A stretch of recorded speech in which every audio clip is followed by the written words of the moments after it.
Alright guys, so what we're going to do today is some math. Specifically, we're going to do inverse trig functions. Now, this is specifically for my trigonometry class, of course. However, I've already came up with an equation, and I'm going to take you guys step by step through it. So let us start determining what is the inverse trig function that we have for us today. So we'll start out with just simple. All right, given the CSC, or as it's called, the cosecant of A is 7 over 3, then we need to find the angle of A. Bring this paper down just a little bit here for your viewing pleasure. And you see that I've already labeled this triangle for you. So trigonometry, you're expected to see triangles. If not, then why are you taking trig? But that being said, we have currently a ratio of 7 over 3. And the question is asking us to find said angle. Now, how do we do that? How do we take two measurements of a side of a triangle and determine what the angle is? Yes, this is going to involve a calculator. Don't worry, I'll bring that out later. First, we need to establish what we are trying to put into the calculator so that way we can get the right answer. I have labeled a triangle here simply because, in my personal opinion, it makes things easier. So, if the cosecant of A is 7 versus 3, how do I know that that is 7 and that is 3? Well, we go down to our friends over here. SOHCAHTOA. A very handy moniker to be able to remember. The sine of an angle is opposite over hypotenuse. The cosine of an angle is the adjacent over hypotenuse. And the tangent of an angle is the opposite over adjacent. Now, why is this important? Well, because there's also three other ones that we have here. And it's good to use to remember which one relates to which. So, the cosecant is actually the opposite, or the inverse, of the sine. So if sine is opposite over hypotenuse, then the cosecant is hypotenuse over opposite. Then we have the same here with the cosine. The secant is hypotenuse over adjacent, and TOA, being the cotangent, is adjacent over opposite. So we use this to be able to sort out what goes where on this triangle. So we know here that we have the cosecant. So we're looking at this one here, the opposite of sine. So we have hypotenuse over opposite. So if we're trying to find this angle, which is A, established here, we want to find angle of A, then the opposite end of that angle is 3, and the hypotenuse, which is always going to be that diagonal of the triangle, is 7. Okay, so now we know where 3 and where 7 go. Great, we've placed it on there. How does this help us? Well, because now we can invert it back to the sine. Now, why, you may ask? Why do we need to find the sine if we have the cosecant already? Can't we just put the cosecant in the calculator? Well, I'm glad you asked. Let's pull out the good old faithful TI. There it is. Now, let's see here. Our inverse functions are right here.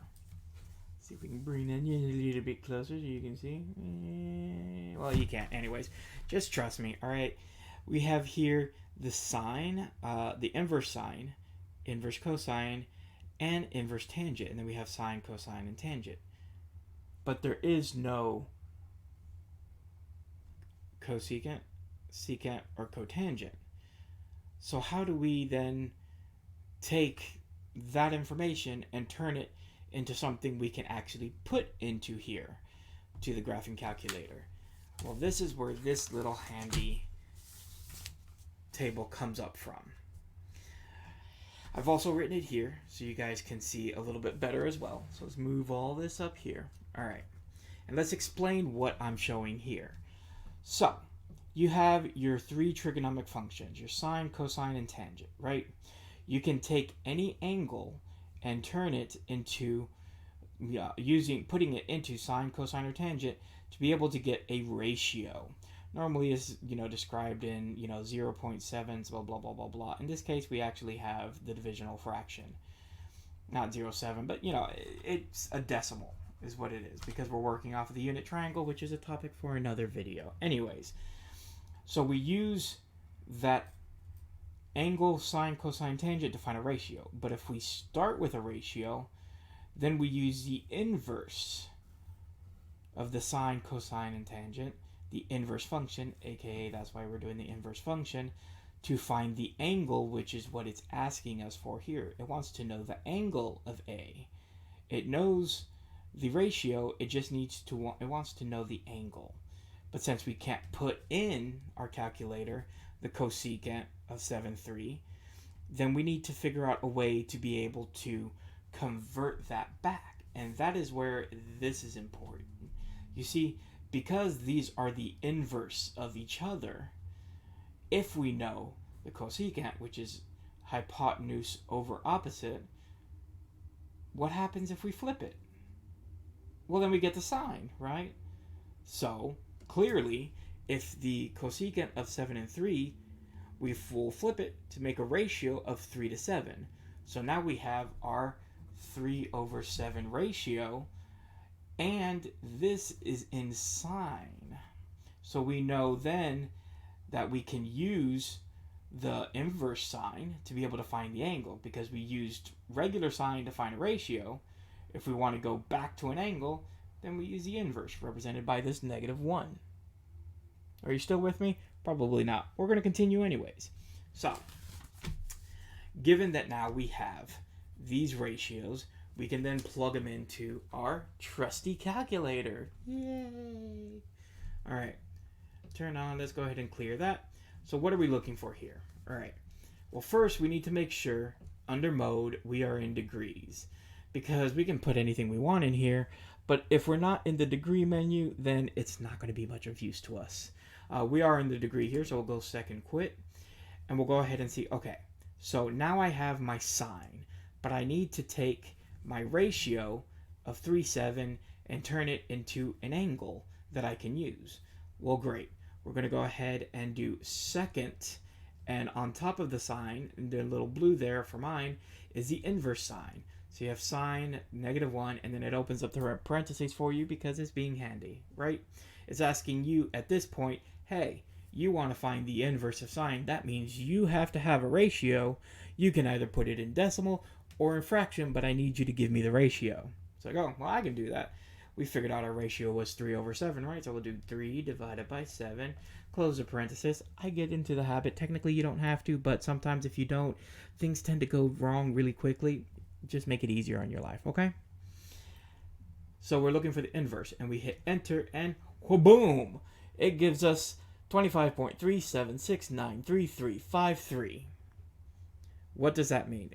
Well, we made it in degrees, so it's saying that if you have a ratio of 3/7, aka in this specific case, you have a hypotenuse of 7 with an opposite of 3, the angle that it is trying to measure is going to be 23.37. So normally what we do is we'll round to 1 degree. However, note that when an equation asks you for the exact value, then you're going to have to make sure that you put the ratios in, as you wouldn't be able to give an exact value because the number is very long. We'll normally round up because we're looking for an angle, so we'll normally round up to 1 decimal place.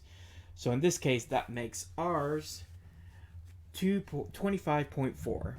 Now, this part's a little bit of a bonus. Well, how can we verify that? Well, it's very simple. We're going to go sine, because now we have an angle and we want to find a ratio. And we do sine of 25.4, and it's going to give us, well, that's not very useful, right? But theoretically, that should be similar to, well, the ratio, correct?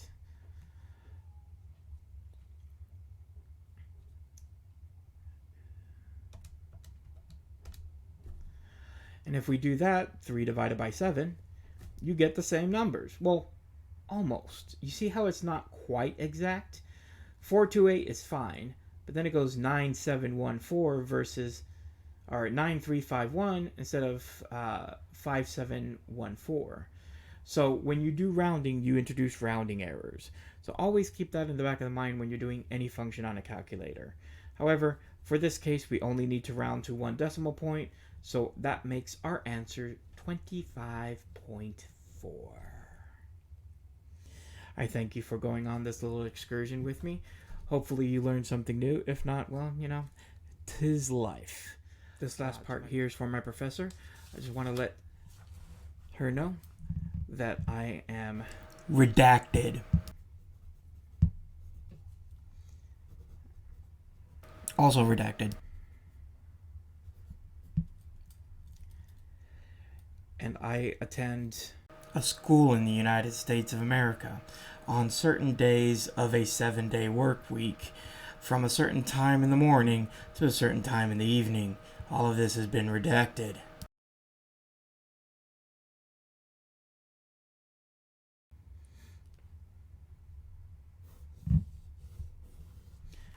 Thank you. I hope you guys enjoyed, and I'll see you next time.